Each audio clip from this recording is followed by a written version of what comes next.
Exode chapitre 1. Voici les noms des fils d'Israël venus en Égypte avec Jacob et la famille de chacun d'eux. Ruben, Siméon, Lévi, Juda, Issachar, Zabulon, Benjamin, Dan, Nephtali, Gad et Aser. Les personnes issues de Jacob étaient au nombre de 70 en tout. Joseph était alors en Égypte. Joseph mourut, ainsi que tous ses frères et toute cette génération-là. Les enfants d'Israël furent féconds et multiplièrent. Ils s'accrurent et devinrent de plus en plus puissants, et le pays en fut rempli. Il s'éleva sur l'Égypte un nouveau roi qui n'avait point connu Joseph. Il dit à son peuple : voilà les enfants d'Israël qui forment un peuple plus nombreux et plus puissant que nous. Allons, montrons-nous habiles à son égard, empêchons qu'il ne croisse, et que s'il survient une guerre, il ne se joigne à nos ennemis pour nous combattre et sortir ensuite du pays. Et l'on établit sur lui des chefs de corvée afin de l'accabler de travaux pénibles. C'est ainsi qu'il bâtit les villes de Pithom et de Ramsès pour servir de magasin à Pharaon. Mais plus on l'accablait, plus il multipliait et s'accroissait, et l'on prit en aversion les enfants d'Israël. Alors les Égyptiens réduisirent les enfants d'Israël à une dure servitude. Ils leur rendirent la vie amère par de rudes travaux en argile et en briques, et par tous les ouvrages des champs, et c'était avec cruauté qu'ils leur imposaient toutes ces charges. Le roi d'Égypte parla aussi aux sages-femmes des Hébreux, nommées l'une Shipphra et l'autre Pua. Il leur dit : quand vous accoucherez les femmes des Hébreux et que vous les verrez sur les sièges, si c'est un garçon, faites-le mourir. Si c'est une fille, laissez-la vivre. Mais les sages-femmes craignirent Dieu et ne firent point ce que leur avait dit le roi d'Égypte. Elles laissèrent vivre les enfants. Le roi d'Égypte appela les sages-femmes et leur dit : pourquoi avez-vous agi ainsi et avez-vous laissé vivre les enfants ? Les sages-femmes répondirent à Pharaon : c'est que les femmes des Hébreux ne sont pas comme les Égyptiennes, elles sont vigoureuses et elles accouchent avant l'arrivée de la sage-femme. Dieu fit du bien aux sages-femmes et le peuple multiplia et devint très nombreux. Parce que les sages-femmes avaient eu la crainte de Dieu, Dieu fit prospérer leur maison. Alors Pharaon donna cet ordre à tout son peuple : vous jetterez dans le fleuve tout garçon qui naîtra, et vous laisserez vivre toutes les filles.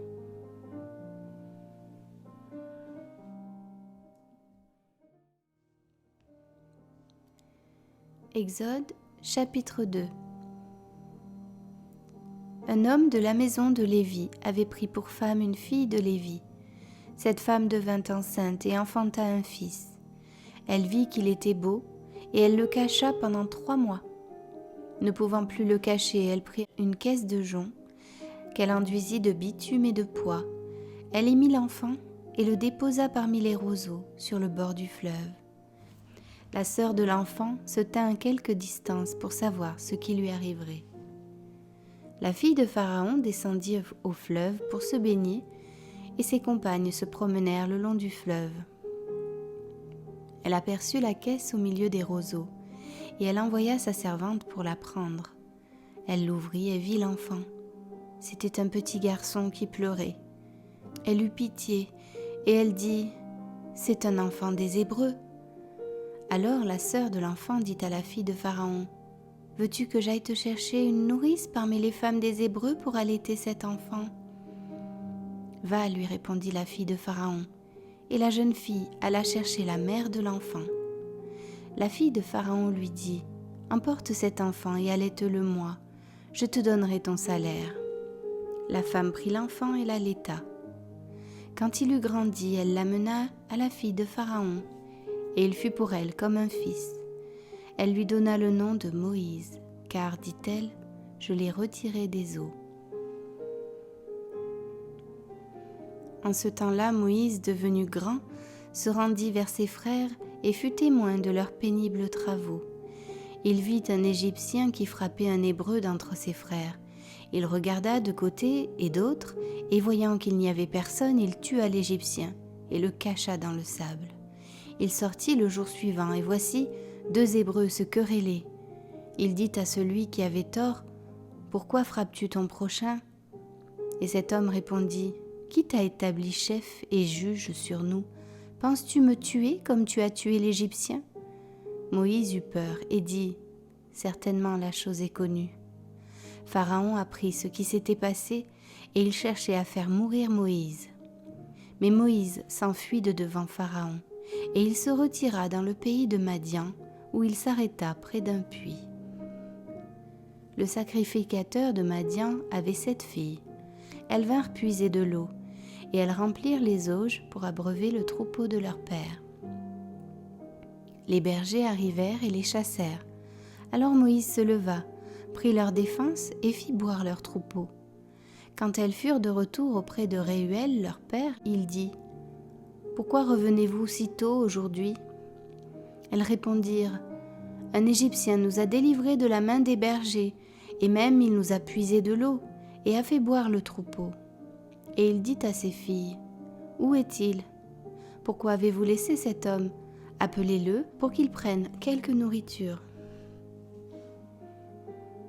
Moïse se décida à demeurer chez cet homme, qui lui donna pour femme Séphora, sa fille. Elle enfanta un fils qu'il appela du nom de Gershom, car dit-il, « J'habite un pays étranger. » Longtemps après, le roi d'Égypte mourut, et les enfants d'Israël gémissaient encore sous la servitude et poussaient des cris. Ces cris que leur arrachait la servitude montèrent jusqu'à Dieu. Dieu entendit leurs gémissements et se souvint de son alliance avec Abraham, Isaac et Jacob. Dieu regarda les enfants d'Israël et il en eut compassion.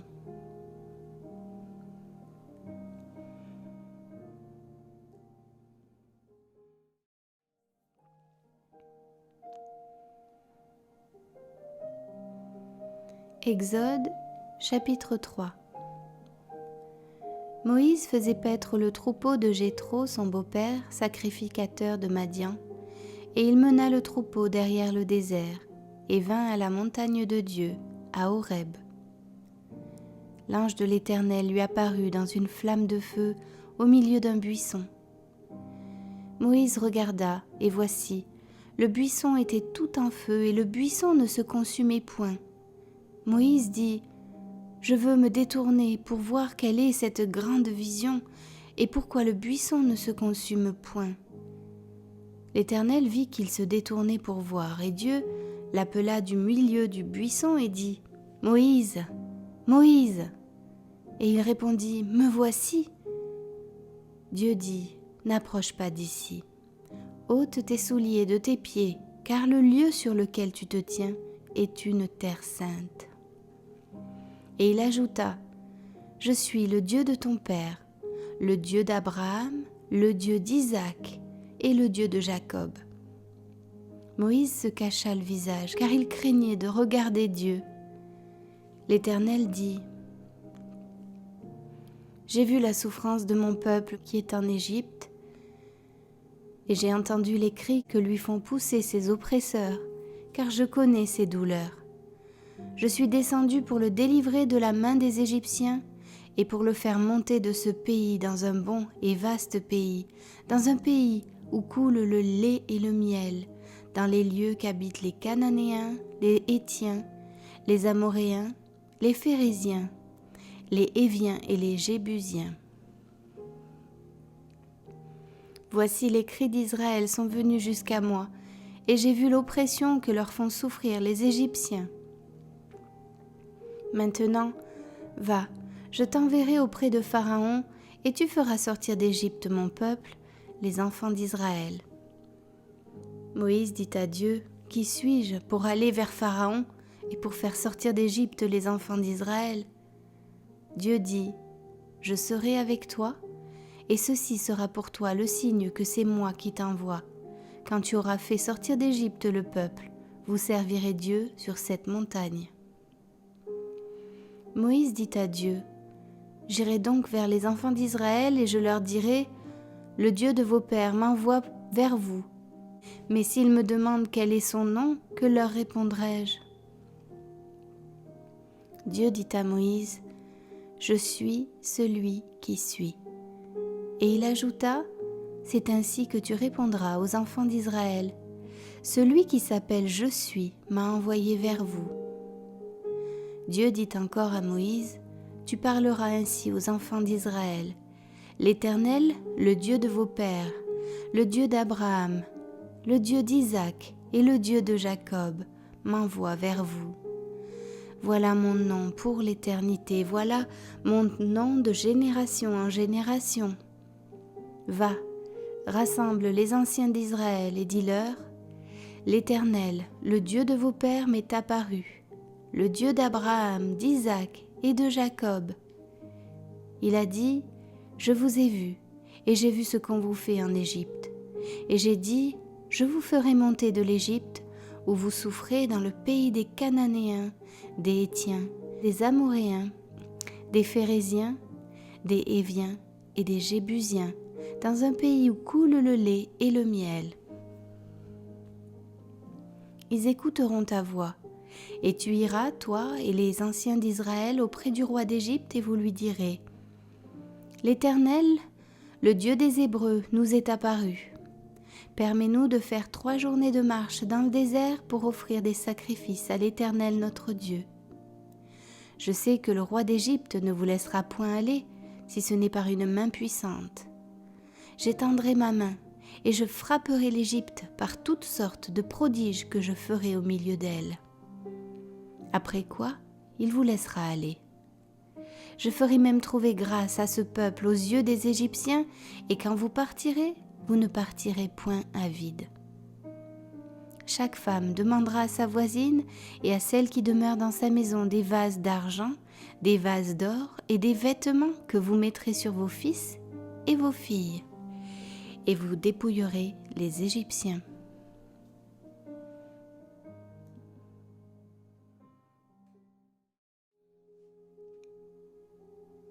Exode, chapitre 4.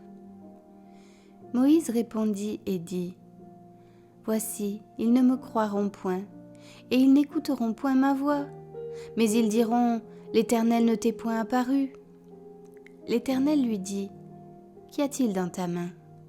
Il répondit, « Une verge. » L'Éternel dit, « Jette-la par terre. » Il la jeta par terre et elle devint un serpent. Moïse fuyait devant lui. L'Éternel dit à Moïse, « Étends ta main et saisis-le par la queue. » Il étendit la main et le saisit, et le serpent redevint une verge dans sa main. « C'est là, dit l'Éternel, ce que tu feras afin qu'ils croient que l'Éternel, le Dieu de leur père, t'est apparu, le Dieu d'Abraham, le Dieu d'Isaac et le Dieu de Jacob. » L'Éternel lui dit encore, « Mets ta main dans ton sein. » Il mit sa main dans son sein. Puis il la retira et, voici, sa main était couverte de lèpre, blanche comme la neige. L'Éternel dit, « Remets ta main dans ton sein. » Il remit sa main dans son sein, puis il la retira de son sein et voici, elle était redevenue comme sa chair. « S'ils ne te croient pas, dit l'Éternel, et n'écoutent pas la voix du premier signe, ils croiront à la voix du dernier signe. S'ils ne croient pas même à ces 2 signes, et n'écoutent pas ta voix, tu prendras de l'eau du fleuve, et tu la répandras sur la terre, et l'eau que tu auras prise du fleuve deviendra du sang sur la terre. »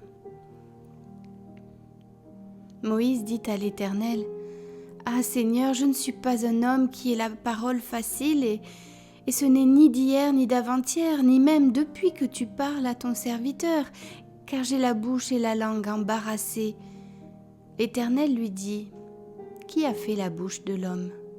Et qui rend muet ou sourd, voyant ou aveugle? N'est-ce pas moi l'Éternel? Va donc, je serai avec ta bouche, et je t'enseignerai ce que tu auras à dire. » Moïse dit, « Ah Seigneur, envoie qui tu voudras envoyer. » Alors la colère de l'Éternel s'enflamma contre Moïse, et il dit, « N'y a-t-il pas ton frère Aaron, le Lévite? Je sais qu'il parlera facilement. Le voici lui-même qui vient au-devant de toi, et quand il te verra, il se réjouira dans son cœur. Tu lui parleras, et tu mettras les paroles dans sa bouche. Et moi, je serai avec ta bouche et avec sa bouche, et je vous enseignerai ce que vous aurez à faire. Il parlera pour toi au peuple. Il te servira de bouche, et tu tiendras pour lui la place de Dieu. Prends dans ta main cette verge, avec laquelle tu feras les signes. Moïse s'en alla, et de retour auprès de Jéthro, son beau-père, il lui dit : « Laisse-moi, je te prie, aller rejoindre mes frères qui sont en Égypte, afin que je voie s'ils sont encore vivants. » Jéthro dit à Moïse : « Va en paix. » L'Éternel dit à Moïse en Madian : « Va, retourne en Égypte, car tous ceux qui en voulaient à ta vie sont morts. » Moïse prit sa femme et ses fils, les fit monter sur des ânes et retourna dans le pays d'Égypte. Il prit dans sa main la verge de Dieu. L'Éternel dit à Moïse : « En partant pour retourner en Égypte, vois tous les prodiges que je mets en ta main. Tu les feras devant Pharaon, et moi j'endurcirai son cœur, et il ne laissera point aller le peuple. Tu diras à Pharaon : Ainsi parle l'Éternel. Israël est mon fils, mon premier-né. Je te dis, laisse aller mon fils pour qu'il me serve. Si tu refuses de le laisser aller, voici, je ferai périr ton fils, ton premier-né. » Pendant le voyage, en un lieu où Moïse passa la nuit, l'Éternel l'attaqua et voulut le faire mourir. Séphora prit une pierre aiguë, coupa le prépuce de son fils et le jeta aux pieds de Moïse en disant : « Tu es pour moi un époux de sang. » Et l'Éternel le laissa. C'est alors qu'elle dit : « Époux de sang, à cause de la circoncision. » L'Éternel dit à Aaron : « Va dans le désert au-devant de Moïse. » Aaron partit, il rencontra Moïse à la montagne de Dieu, et il le baisa. Moïse fit connaître à Aaron toutes les paroles de l'Éternel qu'il avait envoyées et tous les signes qu'il lui avait ordonné de faire. Moïse et Aaron poursuivirent leur chemin, et ils assemblèrent tous les anciens des enfants d'Israël. Aaron rapporta toutes les paroles que l'Éternel avait dites à Moïse, et il exécuta les signes aux yeux du peuple. Et le peuple crut. Ils apprirent que l'Éternel avait visité les enfants d'Israël, qu'il avait vu leurs souffrances, et ils s'inclinèrent et se prosternèrent.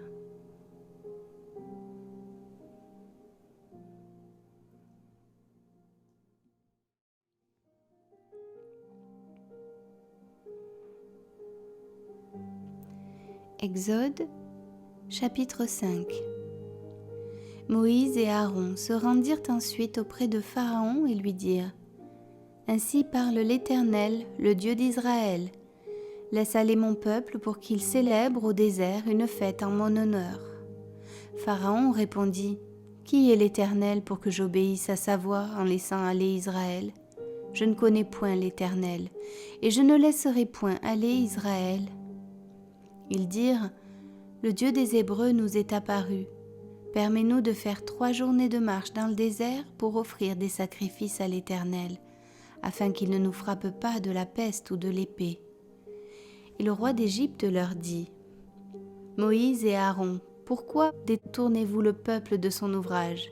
Allez à vos travaux. » Pharaon dit : « Voici, ce peuple est maintenant nombreux dans le pays, et vous lui feriez interrompre ses travaux ? » Et ce jour même, Pharaon donna cet ordre aux inspecteurs du peuple et aux commissaires : « Vous ne donnerez plus, comme auparavant, de la paille au peuple pour faire des briques, qu'ils aillent eux-mêmes se ramasser de la paille. Vous leur imposerez néanmoins la quantité de briques qu'ils faisaient auparavant. Vous n'en retrancherez rien, car ce sont des paresseux. Voilà pourquoi ils crient en disant : Allons offrir des sacrifices à notre Dieu. Que l'on charge de travail ces gens, qu'ils s'en occupent, et ils ne prendront plus garde à des paroles de mensonge. » Les inspecteurs du peuple et les commissaires vinrent dire au peuple : « Ainsi parle Pharaon, je ne vous donne plus de paille. Allez vous-même vous procurer de la paille où vous en trouverez, car l'on ne retranchera rien de votre travail. » Le peuple se répandit dans tout le pays d'Égypte pour ramasser du chaume au lieu de la paille. Les inspecteurs les pressaient en disant « Achevez votre tâche, jour par jour, comme quand il y avait de la paille. » On battit même les commissaires des enfants d'Israël, établis sur eux par les inspecteurs de Pharaon. « Pourquoi, disait-on, n'avez-vous pas achevé hier et aujourd'hui, comme auparavant, la quantité de briques qui vous avait été fixée ?» Les commissaires des enfants d'Israël allèrent se plaindre à Pharaon et lui dirent « Pourquoi traites-tu ainsi tes serviteurs ? On ne donne point de paille à tes serviteurs, et l'on nous dit « Faites des briques ». Et voici, tes serviteurs sont battus comme si ton peuple était coupable. Pharaon répondit « Vous êtes des paresseux, voilà pourquoi vous dites « Allons offrir des sacrifices à l'Éternel ».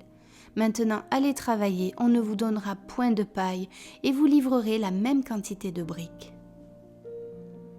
Les commissaires des enfants d'Israël virent qu'on les rendait malheureux en disant « Vous ne retrancherez rien de vos briques chaque jour la tâche du jour. » En sortant de chez Pharaon, ils rencontrèrent Moïse et Aaron qui les attendaient et leur dirent « Que l'Éternel vous regarde et qu'il juge.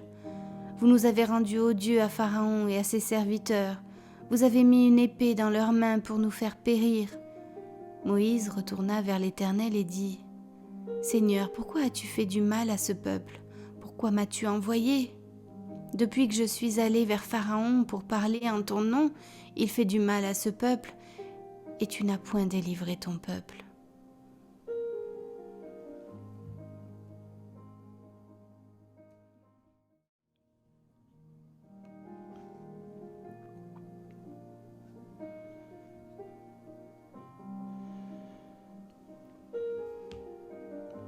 Exode chapitre 6.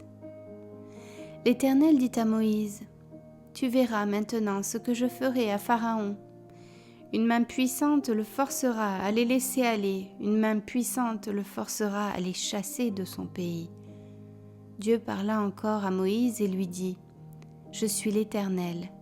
Je suis apparu à Abraham, à Isaac et à Jacob comme le Dieu Tout-Puissant. Mais je n'ai pas été connu d'eux sous mon nom, l'Éternel. J'ai aussi établi mon alliance avec eux pour leur donner le pays de Canaan, le pays de leur pèlerinage dans lequel ils ont séjourné. J'ai entendu les gémissements des enfants d'Israël, que les Égyptiens tiennent dans la servitude, et je me suis souvenu de mon alliance. C'est pourquoi, dis aux enfants d'Israël : Je suis l'Éternel, je vous affranchirai des travaux dont vous chargent les Égyptiens. Je vous délivrerai de leur servitude, et je vous sauverai à bras étendus et par de grands jugements. Je vous prendrai pour mon peuple, je serai votre Dieu, et vous saurez que c'est moi l'Éternel, votre Dieu, qui vous affranchit des travaux dont vous chargent les Égyptiens. Je vous ferai entrer dans le pays que j'ai juré de donner à Abraham, à Isaac et à Jacob. Je vous le donnerai en possession. Moi l'Éternel.